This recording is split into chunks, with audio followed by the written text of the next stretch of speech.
রাজশাহীতে আজ প্রচুর পরিমাণ গরম। বিকালে বের হওয়ার পর চিন্তা করলাম যে আজকে জুস খাবো কাঁচা আমে। রাজশাহী বাটার মোড়ে বেশ কয়েকটি ফুড কর্নার রয়েছে যেখানে অনেক মজার মজার জুস পাওয়া যায়। দেখতে পাচ্ছেন কাঁচা আম, পাকা বেল, পাকা পেঁপে অলরেডি ঝোলা রয়েছে। 4-5টি দোকানের মধ্যে থেকে বিশালের দোকানটা সর্বপ্রথম চালু হয়, যার কারণে আমি বিশালের কাছে চলে যাই কাঁচা আমের জুস খেতে। এটা কয়টা থেকে কয়টা পর্যন্ত খোলা থাকে?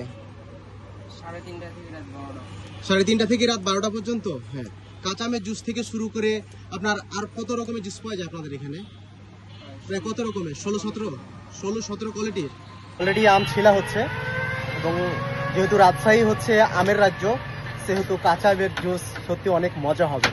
আমটিকে ছিলে নেওয়ার পর খুব ভালোভাবে বিচিটিকে ফেলে দিয়ে ফালি ফালি করে কেটে নেওয়া হচ্ছে। তারপর ব্লেন্ডারে আপনার বিট লবণ, চিনি থেকে শুরু করে এই সামান্য উপকরণ দিয়ে আপনার এই জুসটিকে বানানো হয় কোনো রকম কেমিক্যাল ছাড়াই। রাজশাহী যেহেতু আমের জন্য বিখ্যাত, তাই আমের জুস এখানে প্রচুর পরিমাণ ফেমাস। এবং দেখুন অলরেডি জুসটি তৈরি হয়ে গেছে। এই হচ্ছে বিশালের ফুড কর্নার, যেখানে বাহারি রকমের জুস পাওয়া যায়। তার মধ্যে থেকে আমরা এখন খাচ্ছি কাঁচা আমের জুস। ভিউয়ার্স, এটি কিন্তু সত্যি অনেক মজা।